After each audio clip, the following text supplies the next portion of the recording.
Hello everyone, welcome back to my channel. Thank you so much for watching. My name is Dr. Ritu Dharma. Welcome you all.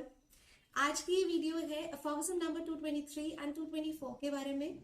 ये दोनों ही बहुत important aphorism है in the concept of mental diseases. As you all know कि mental diseases के बारे में कर रहे हैं आजकल, और जो कि स्टार्ट हुआ था अफॉक्सिम नंबर 210 से और फिनिश होगा 230 पर. And I really hope that you are enjoying this series और सभी को पसंद आ रही है. तो please like share and subscribe to the channel as well. ज्यादा से ज्यादा शेयर कीजिएगा वीडियोस को. ये बहुत ही इंपॉर्टेंट अफॉरिजम्स है आपकी क्लिनिकल प्रैक्टिस के लिए, आपके एग्जामिनेशन पर्पस के लिए. एज वेल अगर आप क्लिनिक प्रैक्टिस नहीं भी करना चाहते, आप कहीं पर भी प्रैक्टिस करें, कहीं भी पेशेंट को कुछ भी एडवाइस करें, ये बहुत ही इंपॉर्टेंट है. इसके लिए बहुत ज्यादा वेट कर रहे थे सब लोग कि मेंटल डिजीजेस के अफॉरिजम्स कब आएंगे. सो आ गए और आप देखिए और ज्यादा से ज्यादा अपने बैचमेट्स के साथ शेयर कीजिए please. So without further ado, आज हम बात करेंगे कि एंटीसोरिक ट्रीटमेंट अगर हम मेंटल डिजीजेस में ना दें या नेग्लेक्ट करें तो क्या होता है. अभी तक हमने दो टाइप पढ़े, जिसमें हमने एक्यूट एक्सैजर्बेशन पढ़ा था और दूसरा हमने पढ़ा था सोमैटोसाइकिक डिजीज, जिसमें कि हमने जाना कि फिजिकल सिम्टम कैसे ट्रांसफॉर्म होके साइकिकल सिम्टम्स बनते हैं, मेंटल सिम्टम या इमोशनल डिजीजेस बनते हैं. उसके बाद हमने इन दोनों का ट्रीटमेंट पढ़ा और फिर हमने प्रायोरिटी जानी कि प्रायोरिटी ट्रीटमेंट में दी जाती है जिस लेवल पर आपका केस चल रहा होता है.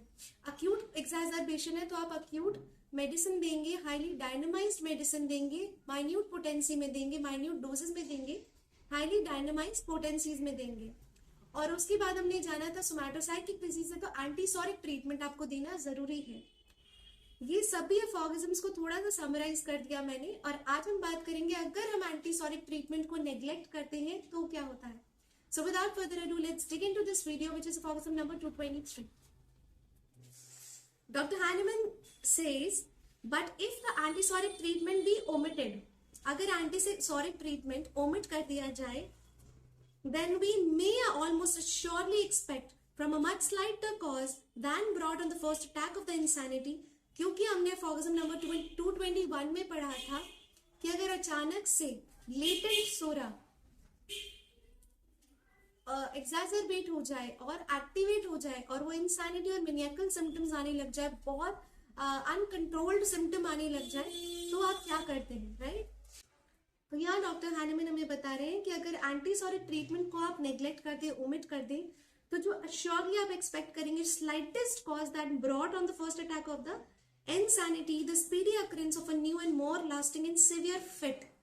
तो from a much slightest cause, जरा सा कारण आपको दिखेगा और आप देखेंगे जैसा पहला अटैक इंसैनिटी का आया, एकदम अनकंट्रोल्ड अटैक जो आया, वो छोटे से स्लाइटर ट्रिगर से भी आने लगेगा. Speedy occurrence of a new and more lasting and severe fit, बहुत ही जल्दी मोर लॉन्ग लास्टिंग और बहुत इंटेंस और बहुत सिवियर फिट यहाँ वर्ड यूज किया गया है कहने के लिए कि अक्यूट जो सिम्टम्स है, सारे जो अनकंट्रोल्ड सिम्टम है, वो इस तरह से आएंगे during which the psora usually develop itself completely, जहां पर सोरा अपने आप को कंप्लीटली डेवलप कर लेगा, सोरिक माइजम कंप्लीटली डेवलप्ड आपको दिखेगा. And passes into either a periodic or continued mental derangement, या तो पीरियोडिक पीरियड्स में थोड़े देर में मेंटल डेवलपमेंट होगी, मेंटल डिरेंजमेंट्स होंगी सॉरी, या फिर कॉन्टिन्यू मेंटल डिरेंजमेंट के आपको सिम्टम दिखेंगे, which is then more difficult to be cured by antipsoric. वो तब ऐसी स्थिति आ जाने के बाद तो फिर एंटीसोरिक्स देने पर भी बहुत डिफिकल्ट हो जाता है केस को ठीक करना. मतलब आप अगर पहले पेशेंट को देख रहे हैं और उसी समय पर आपने, जब लेटेंट है सोरा, उसी समय पर आपने एंटीसोरिक ट्रीटमेंट नहीं दिया, अच्छे से केस को फॉलो अप नहीं किया, तो कंडीशन क्या हो जाती है, बहुत सीवियर सिम्टम आने लग जाते हैं, बार बार अटैक होने लग जाते हैं, बार बार अनकंट्रोल होता है पेशेंट, बहुत लंबे समय तक वो सिम्टम्स रहते हैं, बहुत मुश्किल से कंट्रोल हो पाते हैं. फिर एक स्थिति आती है जहां पर मेंटल सिम्टम्स जो है, मेंटल डिरेंजमेंट जो है, या तो वो पीरियोडिक हो जाएगी या फिर वो कॉन्टिन्यूअस हो जाएगी, लगातार रहेगी, राइट. और ऐसी स्थिति पर जब आप एंटीसोरिक ट्रीटमेंट दोगे भी, तो ऐसी स्थिति आ जाने पर डिफिकल्ट हो जाता है केस आपके लिए मैनेज करना. Aforism number 224. If the mental disease be not quite developed, and if it be still somewhat doubtful whether it really arose from a corporeal affection, अगर आपका mental diseases जो है, पेशेंट का जो mental disease है अभी भी क्वाइट डेवलप्ड नहीं है, पूरा डेवलप नहीं हुआ है, या फिर आप अभी भी डाउटफुल है कि ये सच में फिजिकल एलिमेंट्स के बाद अराइज किया है कि नहीं किया है, मतलब सोमैटोसाइकिक है या नहीं है, अगर आप स्टिल डाउटफुल है और did not rather result from faults of education, bad practices, corrupt morals, neglect of the mind, superstition और इग्नोरेंस, या फिर ये रिजल्ट नहीं आ पा रहा है कि भाई एजुकेशन की कमी की वजह से हो रहा है, बैड प्रैक्टिस की वजह से, मॉरल करप्ट है, नेग्लेक्ट माइंड है, सुपरस्टिशन है, अंधविश्वास है, इग्नोरेंस है, the mode of deciding this point will be, कैसे आप डिसाइड करेंगे, पॉइंट कैसे डिसाइड करेंगे, that if it proceed from one or other of the latter causes it will diminish and be improved by sensibly friendly exhortations, consolatory arguments, serious representations and sensible advices. ना अगर आपको लगता है कि बाद में जितनी भी चीज हुई है fault of education, bad practice, corrupt moral, ignorance की वजह से है, सुपरस्टिशन की वजह से है, और आपको लग रहा है कि सच में आप डाउटफुल है कि पेशेंट को सच में फिजिकल सिम्टम के बाद ही में इमोशनल डिजीज या मेंटल डिजीज आई है, so if you have in doubt, ऐसे केस में आप क्या करेंगे, आप प्रोसीड करेंगे from one or the other of the latter. ये जो बाद में जितने भी पॉइंट्स हमने पढ़े हैं, इनका कोई भी एक पॉइंट उठाकर इससे आप प्रोसीड करेंगे। और कैसे प्रोसीड करेंगे, it will diminish and B improve. तो धीरे धीरे आप देखेंगे कि डिमिनिश होगा, इम्प्रूव होगा। कैसे होगा, जब आप सेंसिबली और फ्रेंडली एग्जॉर्टेशंस करेंगे, कंसोल करेंगे पेशेंट को, उनके आर्ग्यूमेंट्स को कंसोल करेंगे, उनके साथ सीरियस एक रिप्रेजेंटेशन होगा, आप उन्हें एक सेंसिबल एडवाइजेस देंगे। whereas a real moral और mental malady depending on bodily disease, जबकि अगर जो मेंटल और इमोशनल डिजीज है वो बॉडीली डिजीज के बाद आया है, would be speedily aggravated by such course। वो क्या होगा, जब आप ये पूरा कर रहे होंगे, लाइक रिप्रेजेंटेशन है, सेंसिबल एडवाइजेस है, अगर ये सब कर रहे हैं और फिजिकल सिम्टम्स जो है या मेंटल सिम्टम्स जो है वो वर्स हो रहे हैं, तो आप समझ जाएंगे कि इन सब चीजों से काम नहीं बन रहा है। दैट मीन्स कि पेशेंट की जो मेंटल और इमोशनल डिजीज है वो उसकी फिजिकल सिम्टम के बाद आई है, राइट। तो melancholy would become still more dejected. जो सैडनेस है पेशेंट की वो अभी भी बिल्कुल वैसी ही रहेगी, क्वेरुलस रहेंगे, इनकंसोलेबल रहेंगे, रिजर्व रहेंगे, कुछ नहीं बोलेंगे, आप उन्हें कंसोल नहीं कर पाएंगे, उन्हें सांत्वना नहीं दे पाएंगे, उन्हें सजेशन नहीं दे पाएंगे, उन्हें समझा नहीं पाएंगे, और अगर कर भी पा रहे हैं तो उसका कोई रिजल्ट आपको सामने से नहीं मिलेगा।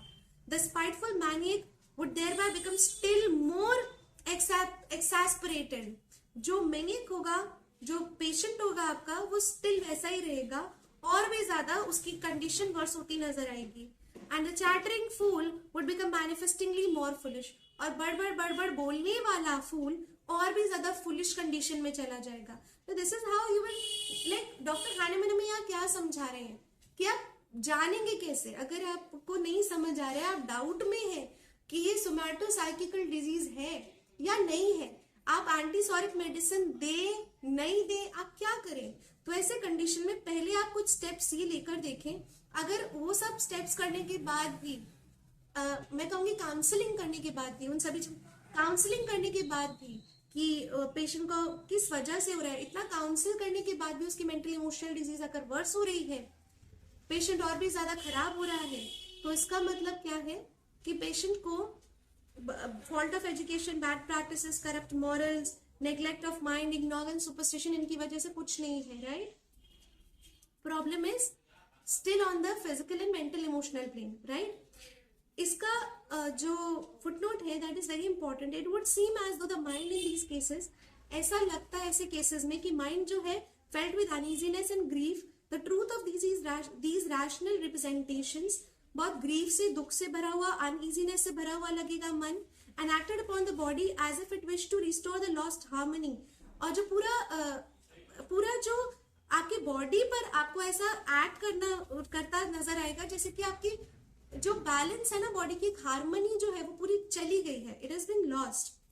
But that the body by means of a disease, लेकिन जो बॉडी है उसकी डिजीज की वजह से reacted upon the organs of the mind and disposition and put them in still greater disorder by fresh transference of its suffering on to them. तो जो mind के सिम्टम्स थे, वो डिस्पोजिशन जो थी वो फ्रेश एक ट्रांसफर हो जाते फिजिकल लेवल पर अगेन, जो कि हम 4th कैटेगरी में पढ़ेंगे, which is psychosomatic diseases. So this is basically किस तरह से वो ट्रांसफर कर लेता है अपने आप को डिजीज एक प्लेन से दूसरे प्लेन पर, बिकॉज एक पर्सन जो है, एक इंडिविजुअल जो है, कलेक्टिवली एक है. आप उसको फिजिकली मेंटली अलग नहीं करते, जैसे कि हमने स्टार्टिंग में इसके फॉर्गजम्स में पढ़ा था 210 से जब स्टार्ट किया था.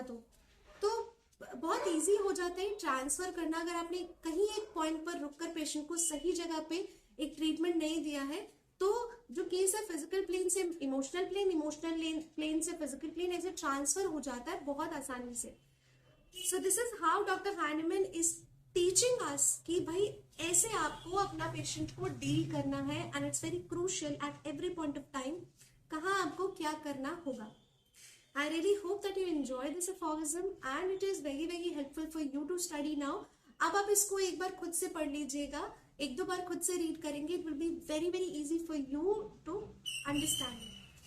Next category, next video में करेंगे. Please please please hit the like button and share the video with your batchmates. Thank you so much. Thanks for watching.